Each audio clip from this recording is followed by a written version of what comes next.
Good afternoon, everyone, and welcome to the 790th meeting of the Economic Club of New York. My name is Bob Steele. I'm chair of our club and partner and vice chair of Perella Weinberg Partners. It's a pleasure to be with all of you here today. Before we begin, let me extend a warm welcome to the students joining us virtually from Mercy University and NYU, as well as the members of the 2025 class of New York Economic Club Fellows, a select group of diverse, rising, next-generation business thought leaders. The Economic Club of New York is proud to stand as the nation's leading nonpartisan platform for discussions on economic, social, and political issues. For more than a century, the Economic Club of New York has been a platform for thought leadership and dialogue. Today, we're excited to continue that tradition and have the extreme privilege to welcome my good friend and our fellow club member, the Honorable Scott Bessent. On January 28th of this year, Scott was sworn in as the 79th Secretary of the Treasury of the United States. As Secretary, he oversees the U.S. Treasury's mission to maintain economic strength, foster growth, manage our government's finances, and protect the financial system from economic threats. With more than 40 years in global investment management, Scott is a recognized expert in currency and fixed income markets. He previously served as the Chief Investment Officer of Soros Fund Management, and later founded his firm, Key Square Capital Management, a global macro hedge fund. He's also taught history at his alma mater, Yale University, and contributed to leading economic journals. A South Carolina native, Scott holds a BA from Yale. He and his family have supported numerous philanthropic efforts, including the McLeod Rehabilitation Center, Harlem Children's Zone, and Rockefeller University. In addition to being a member of our club, he's a member of the Council on Foreign Relations and remains a strong advocate for financial literacy and education.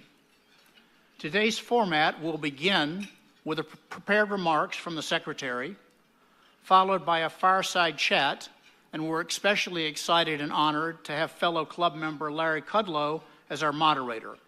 Larry is the host of Kudlow on Fox Business Network and formerly director of the National Economic Council. Just a reminder to all of you that this discussion is on the record.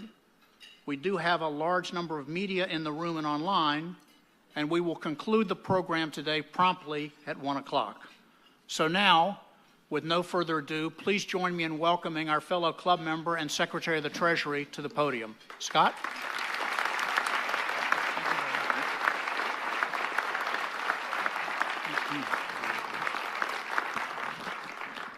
Good. Bob, thank you for that. And it's an honor to be speaking here today as the 79th Secretary of the Treasury of the United States. It was only 6 months ago when President Trump laid out his vision to restore American economic prosperity to this very group.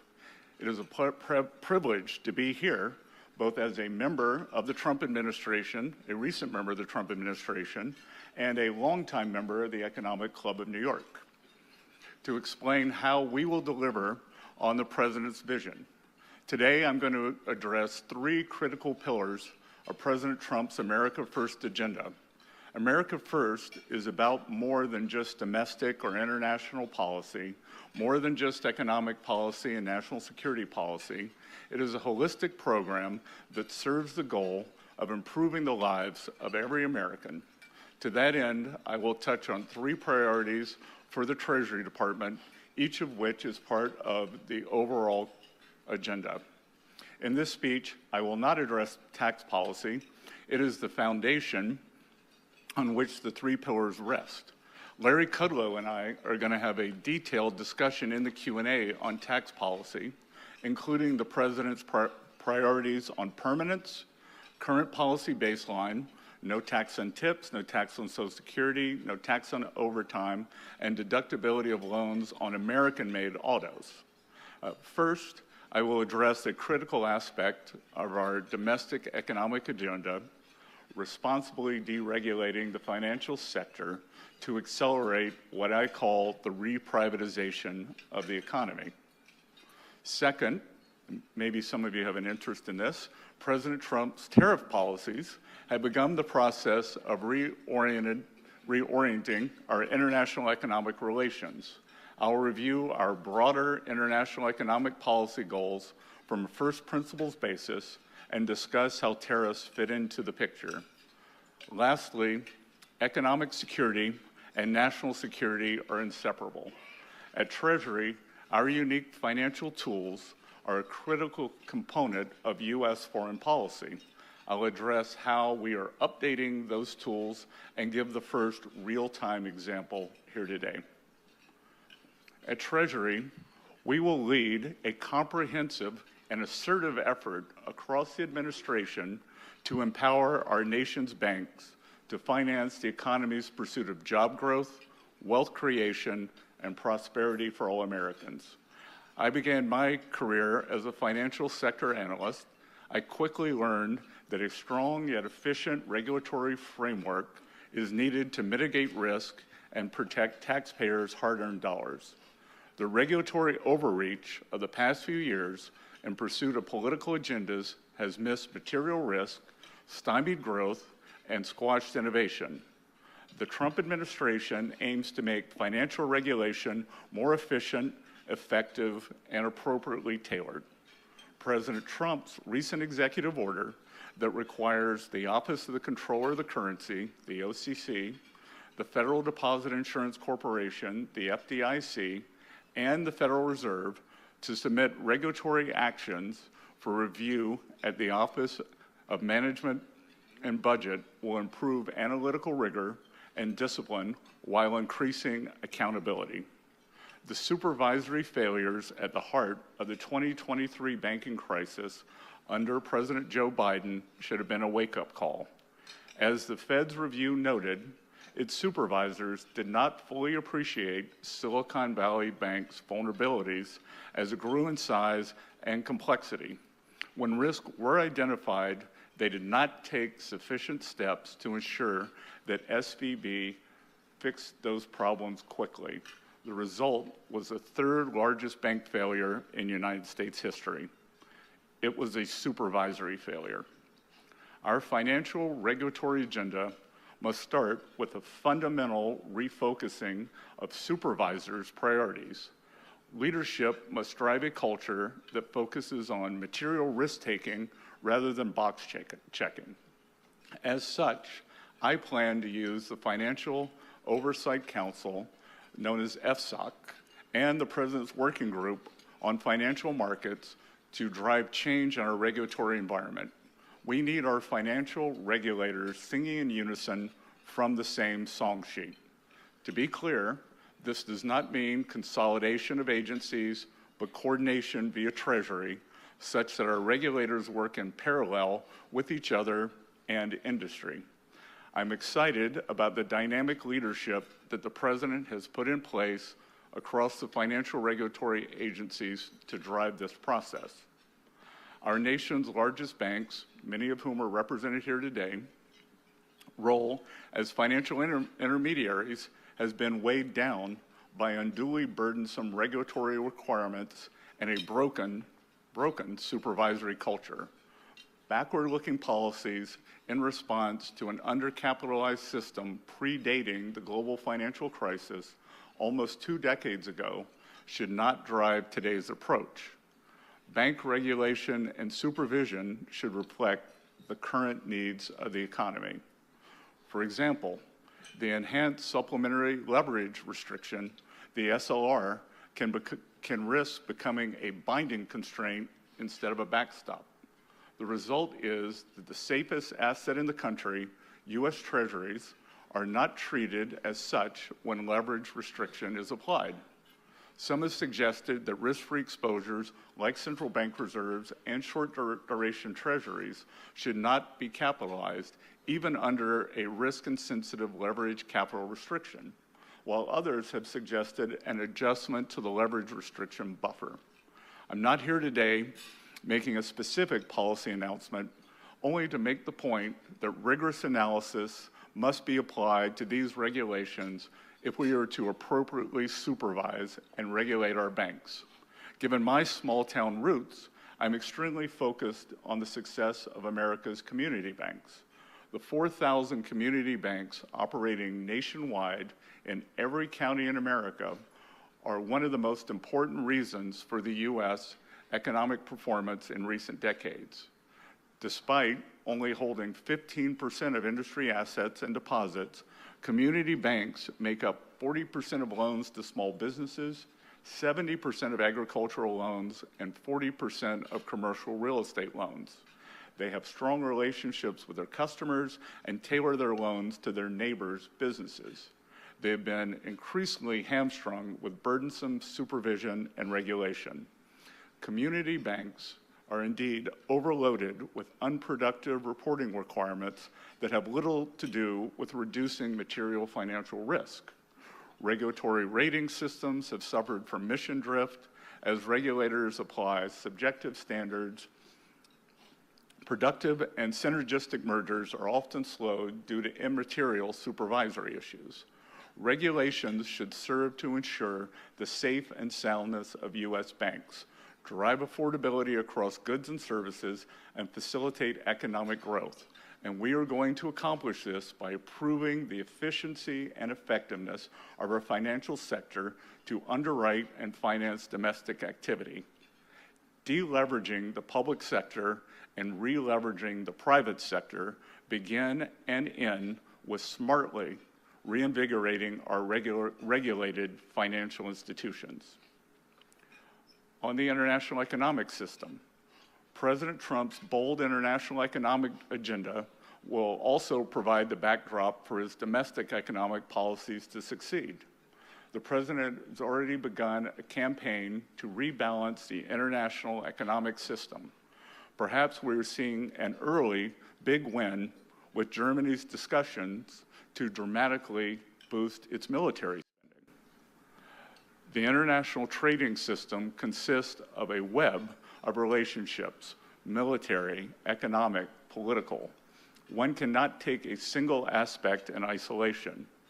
This is how President Trump sees the world, not as a zero-sum game, but as interlinkages that can be reordered to advance the interest of the American people.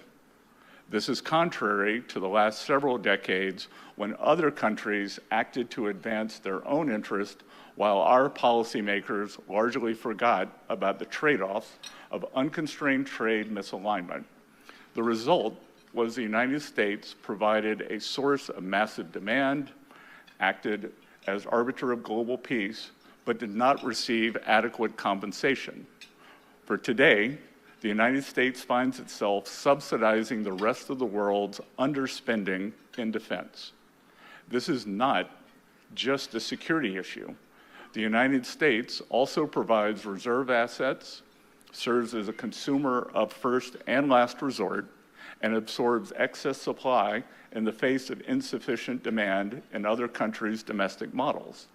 This system is not sustainable. Access to cheap goods is not the essence of the American dream. The American dream is rooted in the concept that any citizen can achieve prosperity, upward mobility, and economic security. For too long, the designers of multilateral trade deals have lost sight of this. International economic relations that do not work for the American people must be re-examined. This is what tariffs are designed to address.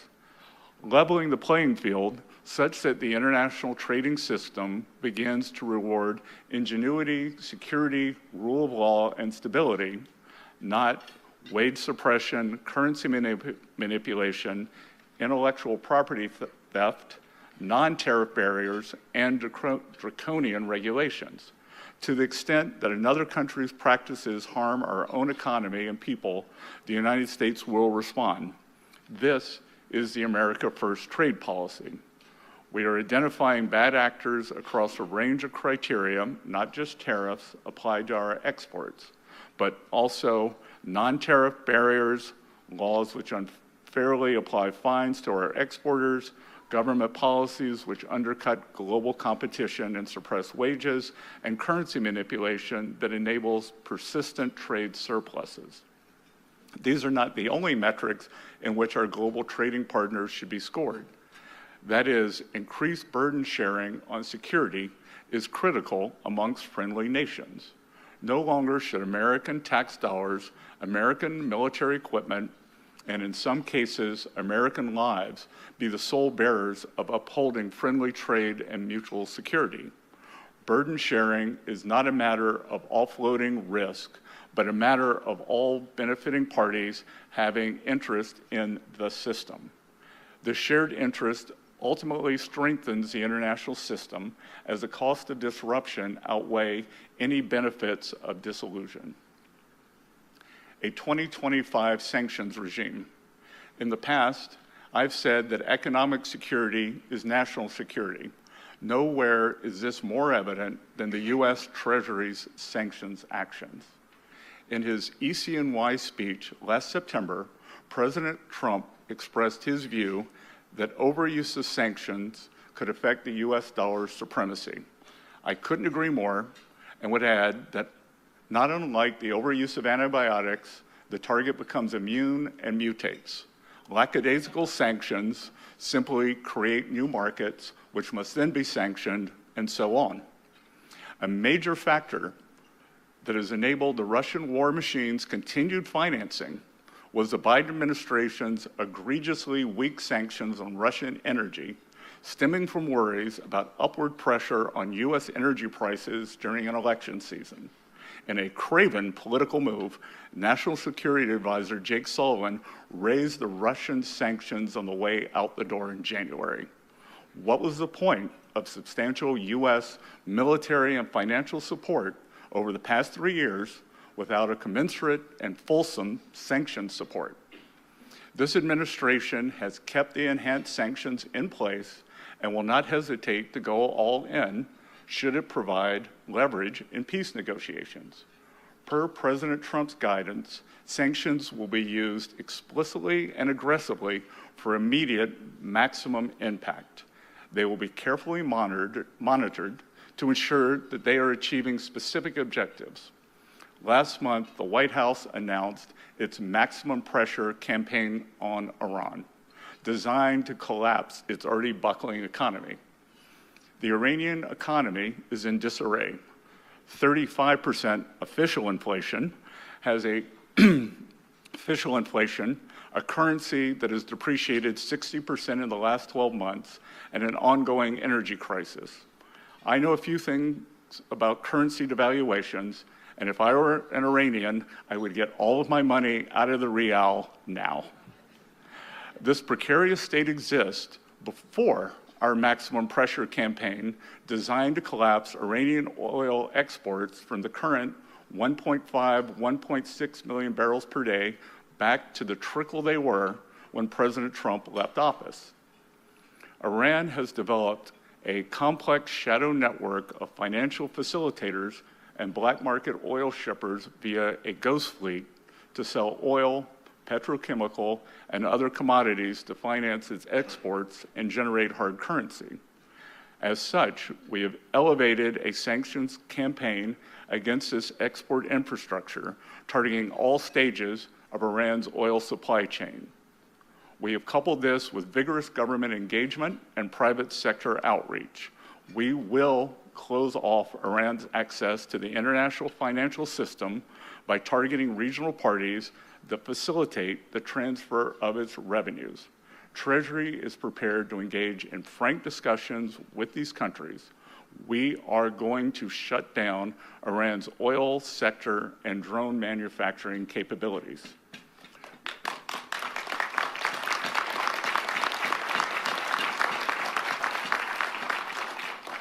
We have predetermined benchmarks and timelines. Making Iran broke again will mark the beginning of our updated sanctions policy. Watch this space. If economic security is national security, the regime in Tehran will have neither. In conclusion, the three pillars outlined today are linked by the primary vision of this administration that every decision and policy of the United States government should serve the American people. Thank you all. I look forward to engaging with you in Q&A and my discussion with Larry Kudlow.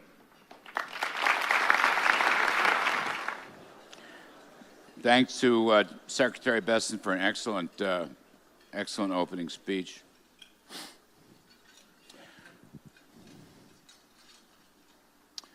Secretary, let me begin. Of course, you mentioned tariffs in your speech, and almost everybody on Wall Street and financial markets are obsessed with tariffs. I would say crazed about tariffs. And I thought perhaps we could take this opportunity for some basic educational work on the subject. So, President Trump, in his speech to Congress on Tuesday, very forcefully talked about changing the unfair trading system, which you referred to which you referred in your own speech this afternoon. The president said there could be some one-time difficulties, if I have that right. One-time difficulties. Maybe you talk about one-time difficulties, and perhaps the biggest question I hear all the time is, are tariffs inflationary? Okay, Larry, there's a lot to unpack there. Right. But so let's start with a couple of things that I would think over the coming months, we're going to have a couple of adjustments. One was one that I talked about as we deleverage the government sector, re-leverage the private sector, which we'll talk about later. And look, can tariffs be a one-time price adjustment? Yes. While I've agreed not to talk about prospective Fed policy going forward, I would hope that the failed team transitory could get back together and think that nothing is more transitory than tariffs if it's a one-time price adjustment. And for those who say, oh, the tariffs are a tax, they're inflationary, said, oh, so you're saying taxes are inflationary, which I like to challenge a lot of my Democratic friends to. So, look, as I said, the economic program is a whole of government holistic program, and I think that we could get a one-time price adjustment, but we've also gotten, barring the moves yesterday and today in government bonds because of the European bond blowout, the Japanese bond blowout, we have 10-year interest rates are lower, mortgage rates are lower since President Trump, came into office, and as of last night, crude prices are down 15%. So across a continuum, I'm not worried about inflation. Yes, and I want just one follow-up on this. The president is a believer in reciprocity, and this goes back many years when I worked in the first term, reciprocity. So people are, as I say, so many people in the financial world are worried, inflation and tariffs and all the rest of it.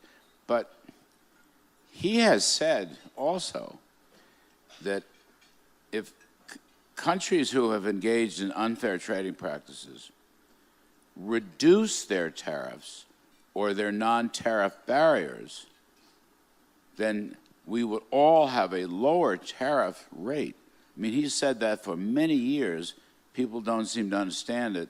I don't know if it's in the markets. I wanted to put it out there. It is possible over a period of time that tariff rates, both here and abroad, could come down. Is it not? Look, as President Trump has said many times, tariff is his favorite word. I would say that reciprocal is probably his second favorite word. And I think we have to be open to the idea, if you want to be a numbskull like Justin Trudeau and say, oh, we're going to do this, then tariffs are going to go up. But if you want to sit back, have a discussion with the Commerce Department, USTR, they all have my phone number too. I am happy to have a discussion with our foreign counterparts that says that here's what we think you were doing. And the tariffs are the actual easy part. Because we know India does this on U.S. motorcycles. Germany does this on, or EU does this on American cars. That's a quantitative number. But also, what are non-tariff barriers? Apple cannot sell the new iPhone 16 because of local content laws in Indonesia. Are you manipulating your currency? Are you suppressing the value of that? Are you unfairly subsidizing select industries, either via bank lending or suppressing labor markets? And then 5, something that's come to our attention recently, the EU is putting these gigantic fines on our U.S. tech companies, and that's a form of, that's a non-tariff barrier too.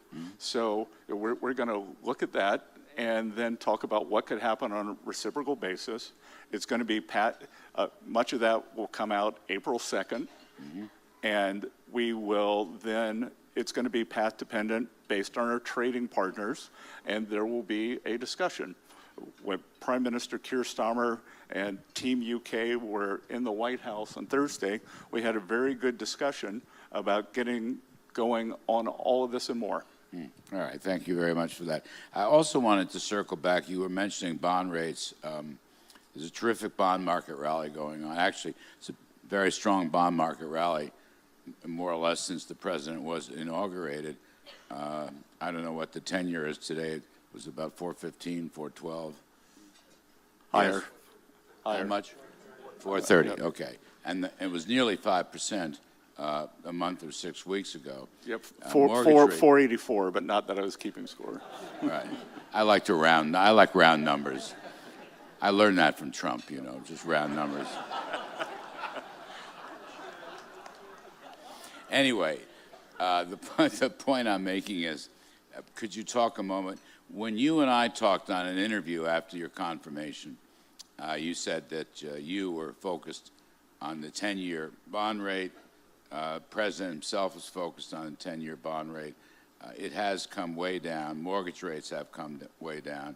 And on top of that, even while people are telling everyone their tariffs are inflationary and so forth, commodity prices are coming down, oil prices are coming down. I just wondered if you'd talk for a moment or two about the market situation where rates are falling. So the two things that I've talked about, that President Trump has talked about, you will notice that he has stopped calling for the Fed to cut rates, because the purpose of cutting rates is to cut rates. And when the Fed cut rates, they did I will criticize past action before I was confirmed. Their past action in September, jumbo rate cut, 50 basis points, and 2 more subsequent rate cuts, 100 basis points, the long end of the curve moved up. So, our view is we want to focus on the 10-year and what can we do as an administration to bring that down. And one of the things is sound fiscal policy. So controlling government spending, getting back the confidence. One of the reasons that I'm sitting up here now, not out in the audience, is I became so alarmed by the fiscal stance that the previous administration had. 6.7% GDP spending. We've never seen that during wartime, when we weren't in a war or we weren't in a recession, and we got to bring that down. And let me be clear, the U.S. does not have a revenue problem. We have a spending problem. We are right where we have been in the long-term averages, 17.5%, 18.5% of revenues. That hasn't changed. What has changed is this blowout spending. Over the past 40 years, the deficit has averaged about 3.5%. So we were at 21, 22% of GDP spending. Previous administration blew it out to 25. Some of the things they put in place, if we hadn't grabbed them by the horns, this thing was going to blow out even more. And so we've stabilized it. We're bringing it down, and we're going to go from there. So let's stay with that for a moment. I want to get to tax policy, of course, but let's just stay with that for a moment. It's a very important subject, budget deficits and overspending. I'm going to over my shoulder is my pal Glenn Hubbard, whom I've known for many years and has been a great mentor. Glenn asks, you've wisely talked about the need to reduce the budget deficit in the U.S. In addition to consideration of revenues and spending, growth is important. A higher rate of economic growth that doesn't require more deficits to pull off can reduce deficits and the debt to GDP ratio while raising living standards. And it's an unusually long question, Glenn, but I'm going to go through it. Well, I'm out of breath. What are the three best things we can do to reduce growth? What are the three best things we can do? No, the previous administration did the three best things to reduce growth. Look, I think... Give it your best shot. Okay. Well, Larry, you're one of the people who's drilled this into me. We got to pass the Tax Cuts and Jobs Act this year. The sooner the better. And the president has said he wants permanence in that. So, the permanence in that, part of that the president mentioned at the address to Congress on Tuesday night was making the full expensing of capital equipment retroactive to January 20th. Right. Another thing that we are considering, and I'll talk about it because the president's mentioned it, is perhaps having full expensing. We'll create a window, and perhaps having full expensing of factories within that window. So equipment and factories, not all structures, not airplane hangars, not used storage, but factories that create American jobs. So we think that could be very powerful. So that would be one. Cutting regulation. I think the real tax, or the under-explained, under the noted tax on the American people has been these regulations. Steve Moore and his committee to Unleash Prosperity have some great statistics on that if you want to go to their website. But not only does it slow down the velocity in the economy, it's been a real burden on American business and American households. I talked a little about the financial regulations, but it's across every sector.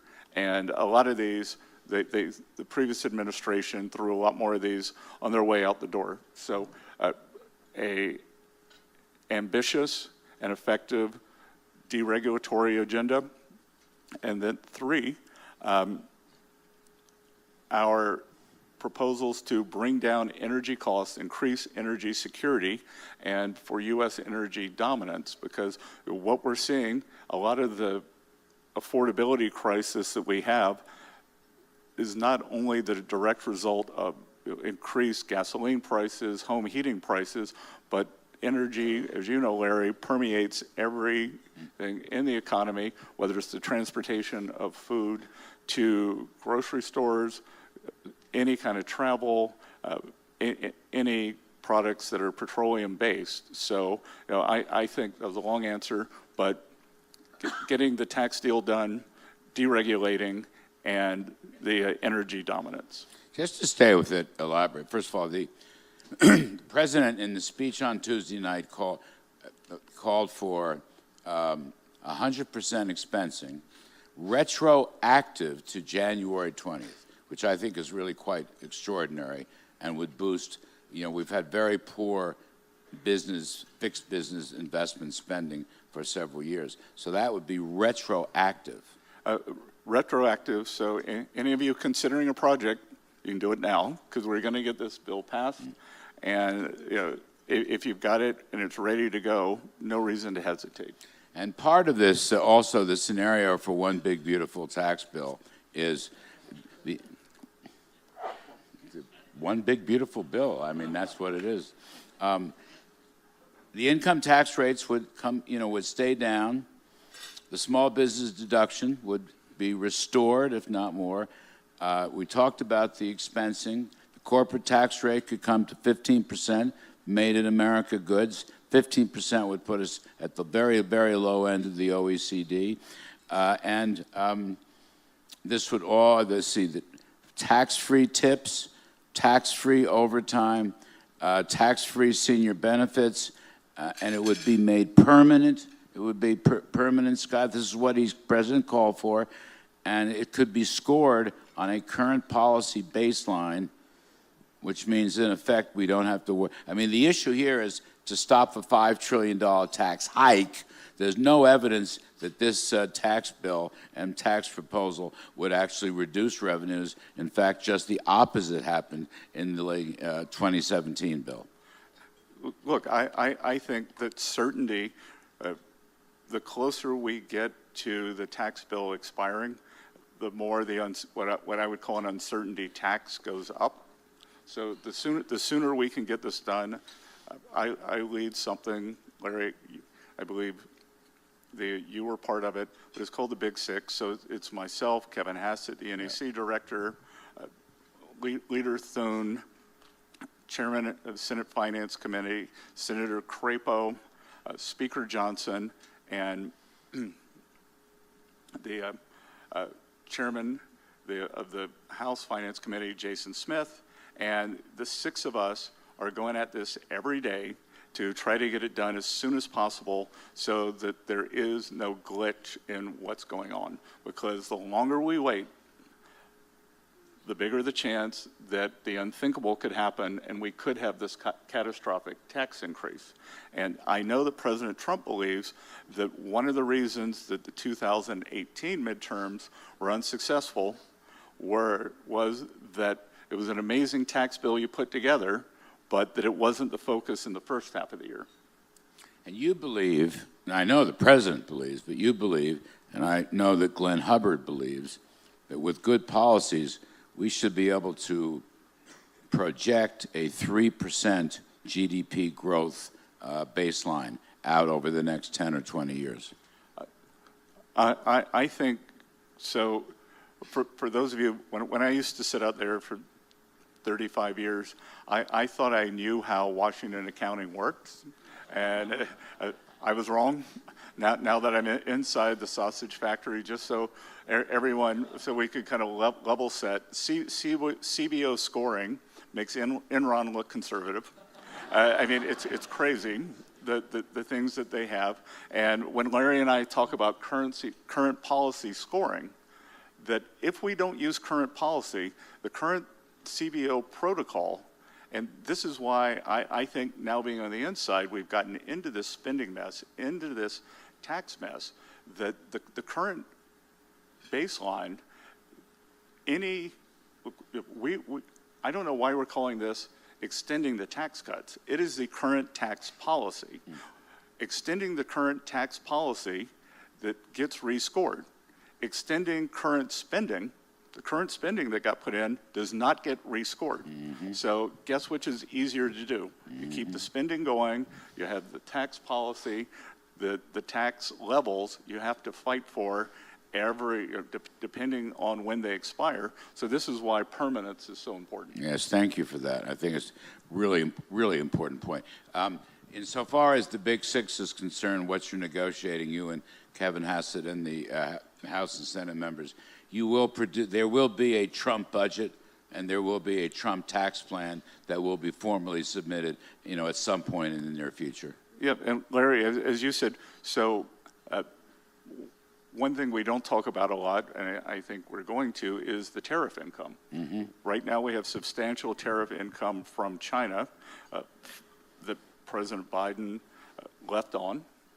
And if we have new tariff income, we won't be able to score that since it won't go through the legislative process, but I could tell you that could be very substantial.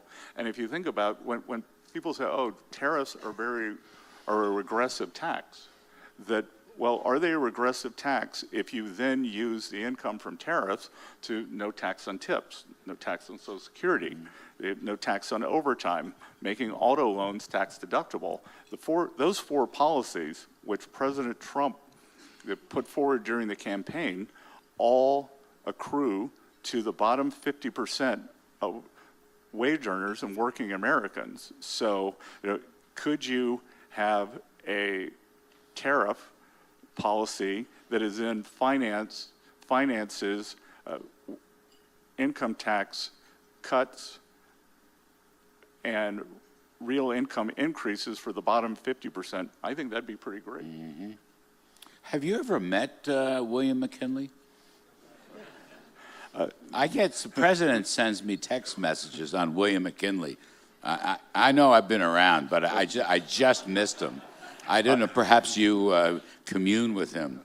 I don't. Okay. I did, in anticipation of discussing with the president, I did read his biography. Yes.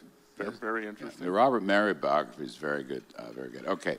Other questions? I know we've mentioned tariffs, Mr. Secretary, but I want to do it again. We have questions from Mr. Glenn Hutchins. Okay. There are two theories of tariffs. The first is they are a negotiating tactic, which involves short-term pain for average Americans, but long-term gain. And then he goes on. The second is that they might be considered sound fundamental policy. What are your thoughts with respect to these two scenarios? Sure. So, a couple of things.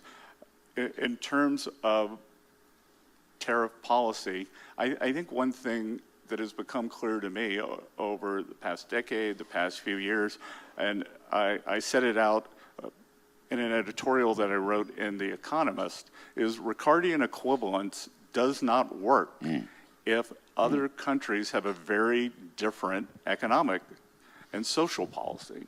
So China is exporting their policies to us. They decimated our manufacturing sector. There's a new paper out called The China Shock, and it said the communities recovered, the workers haven't, and so clearly the policy is not working for working Americans. So China, they exported their policies, and tariffs are one way to push back on this. So I do think it is good policy, and it is, I've said, and I say this because I know it's what President Trump believes. He believes three things. One, that it is a good source of revenues. Two, it protects our important industries and the employees. And three, he's added the third leg to the stool, and he uses it for negotiating. Mm-hmm. We've talked about this a while back. The free trade theory of Ricardian equivalence is a very interesting theory, but there is no equivalence, as you just noted. I just wanted to highlight that the Chinese economic system and the Chinese political system is not equivalent to the United States. We are a free market democracy. They are an authoritarian socialist political entity. Yeah, it's like California versus Texas. Yes. Okay. Well put. Okay. Very well put. And I think that's the problem when you look at the world trading system. It is unfair because it's not equivalent. Yes, foreign tariff rates are much higher than ours, but many of these countries are just not equivalent. We're not playing. It's not only a non-level playing field for tariffs, it's a non-level playing field for basic economies and basic polities. And you have to deal, that has to be changed. The World Trade System, World Trade Organization never took that into account. Well, it hasn't, Larry, and the only good thing that I could say about COVID was it was a beta test for what we Right. could have if we Right. had a large-scale economic disturbance or a hot war, and it showed us that optimal supply chains are not secure. And I think it has made us refocus on many of the aspects. When you see President Trump talking about the rare earths, strategic minerals, reshoring our medicines, reshoring the semiconductors, all of that is from the lessons we learned during COVID of not having reliable trading partners. And to your point, Larry, we can accumulate all of the strategic mineral deposits that we need, but China still processes 85%, does 85% of the processing. Right. And every time a private sector company tries to stand up a processing facility outside of China, China drops their prices Right. and puts them out of business. Right. There are several in the United States that are just sitting idle because the Chinese saw what was happening and dropped it, and that's unacceptable. Yes. I just want to, another question for Mr. Glenn Hutchins.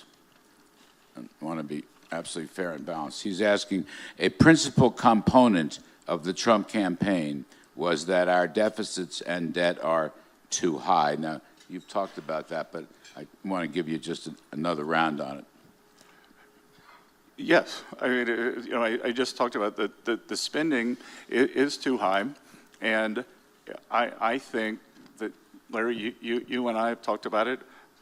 I've seen Glenn Hubbard talk about it in EC&Y seminars, but if you can change the growth trajectory, then we can grow our way out of this debt. And again, another one of the reasons that I'm sitting up here and not out there was I was afraid that 4 more years of like we just had would make it impossible to grow out of our debt, that the accumulated debt stock would be just too big, and you would have to go into a European-style system, where you're working all the time just to pay off the debt. But I do think we are taking this seriously. I do think this is the last chance bar and grill to get this done. And imagine if we think about a growth trajectory, and again, back to CBO scoring. CBO scoring scores in the projections, they talk about, or they use 1.7, 1.8% baseline growth for 10 years, whether you cut taxes or raise taxes. So if we are sitting here in a year and we've just had the tax hike in history, the CBO will not change their growth projection, will not have changed it, even though I don't even want to think what growth would look like, could look like. So if we could get above 3%, if we could hold expenses in line, flat, or even if we could do the unthinkable, if we think about a kind of a naive reductionist model of government, G equals S minus T, spending minus taxes, Republicans, we like more spending, but we just want to do it slower. We like lower taxes. Democrats like higher taxes. What if the S actually held flat or went down? That'd be a pretty good story. It sure would. You know, I saw a study, just to finish this point. Over 10 years, the differential between 3% growth and 1.8% growth comes to about $3 trillion of extra money, which could be poured in for any number of private sector uses. Yeah, and again, Larry, it's back to the predictability. That if we can do that, and then all those benefits actually accrue out into the economy, not to the bondholders, not to the government. And just one last point on this whole budget bin. Doge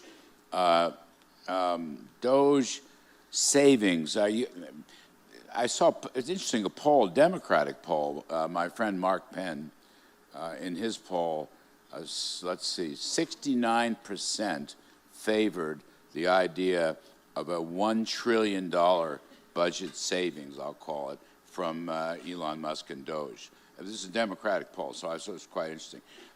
As you incorporate your Big Six projections and you put out a Trump budget, Russ Vought, will be doing it at OMB, obviously. Is there a Doge, is there a Doge spot for this? And perhaps how much might that be? Larry, I don't know yet, but to think that there's no waste, fraud, or abuse in the U.S. government, think about it. Now that I live in D.C., 25% of U.S. GDP flows through area code 202. Everybody is trying to, there are all these markers on that. Same thing. Americans with health care, every Monday is paying for your health care. But when you think about 25% of GDP flowing through area code 202, everybody's trying to skim a portion of it, trying to reallocate it. I don't know what the savings level can be, but I think examining a lot of these contracts, a lot of this employment, and I was with Glenn Youngkin, governor of Virginia, the other day, and I thought he would, all these people are in a state over government layoffs, and so his Northern Virginia would probably be the area most affected. And I said, Governor, how are you handling this? How are you messaging it? And he said, we have 350,000 private sector jobs available in Virginia. My office has a portal up, and anyone can go on the portal and come and join us in the private sector. I mean, that goes to your theory, which I think President Trump has adopted, but it was your note, your idea. You want to, this has been a government-driven economy. You want to make this a private sector-driven economy. We want to, as I understand it, disempower the public federal bureaucracy and re-empower the kind of risk-taking and investment that goes along with private sector advances. You'll see headlines, federal jobs are down, oh my God, but the fact is the private sector should be vastly bigger than the public sector anyway, and you tax policies have a lot of incentives. So I want to end on your theory to re-privatize the economy, which I think is so important and should in fact be a global model for other countries. Well, Larry, everyone knows what they should do. It's just, do they have the willpower to do it? For any of you who haven't read it, Mario Draghi 2 weeks ago in the FT had a very good piece on a European competitiveness paper that he put together, and where he talks about that intra-Europe is actually tariffing themselves more than America ever could because of their high regulatory burden. And when I think that as we bring down this spending, and we're not going to do it all at once, I'm not in the habit of repeating private conversations, but I will tell you, first time I went in to see President Trump talk about getting involved with a campaign, he looked at me and said, Scott, how are we going to get this debt and deficit down without killing the economy? And I've been thinking nonstop about that for past 15, 18 months now, and I really do think it's this transition from public to private that will bring down or will deleverage the government. And as I talked about, that's why I wanted to lead with it today to this group, that we will re-leverage the private sector. And part of the key to re-leveraging the private sector is cutting regulation, making the tax policy permanent, and getting our regulated banking system going again. I think that private credit is exciting. It's the breadth, depth of our capital markets. It's something that is new in our capital markets, but we also have to get the regulated entities lending again. I think that they can coexist, and I think Main Street, in terms of the regulated entities, being squeezed. It's really happened at the smaller regional banks, small banks, and community banks, which hits Main Street. And like I said, Wall Street's done great. Wall Street can continue doing well, but this administration is about Main Street. Anyway, Secretary, we appreciate your visiting here, and we wish you best of luck and Godspeed. Thanks, Larry. Great.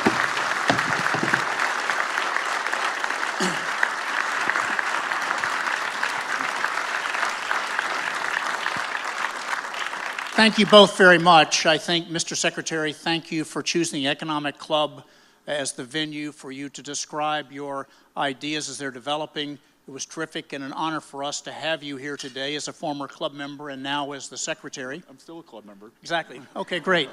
And Larry, thanks as always for engaging so thoughtfully. You know, to our fellow members, thanks all of you for being here. We have a great series of events coming up. Larry Fink is coming, John Gray, Dan Loeb. Also, for those of you who are online or are going to be in Florida, we're now trying to do events there, and tomorrow Governor DeSantis will be addressing people in Florida on behalf of the Economic Club of New York. Let me also say thank you to the 400 centennial members of our club who provide extra support so we can put these types of events on, and we're very appreciative. Let me also say, too, that these events don't happen because we snap our fingers. Barbara Van Allen and her team do an amazing job in a short period of time.